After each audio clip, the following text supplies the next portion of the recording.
সকলোলৈ মোৰ নতুন এটি মিনি ব্লগলৈ স্বাগতম জনাইছোঁ। ৰাতিপুৱা সোনকালে শুই উঠি গা পা ধুই এয়া আমি এঠাইলৈ বুলি যাবলৈ ওলালোঁ।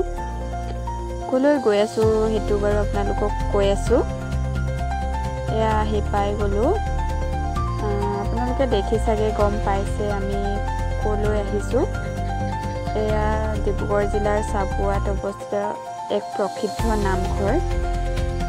এই নামঘৰখনৰ নাম হৈছে কুন্দাআটা থান। ইয়ালৈ আমি প্ৰত্যেকবাৰেই আহোঁ। ইয়াত আহি এক শান্তি অনুভৱ হয়।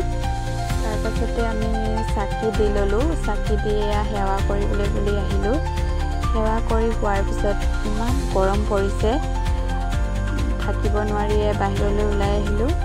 এইবিলাক বনাই আছে বাৰু। তাৰপাছতে অলপ সময় পিছতে প্ৰসাদ দিলে। এয়া প্ৰসাদ খাই বৈ আমি ঘৰলৈ বুলি ওলালোঁ। আজিলৈ বাই বাই, থেংক ইউ।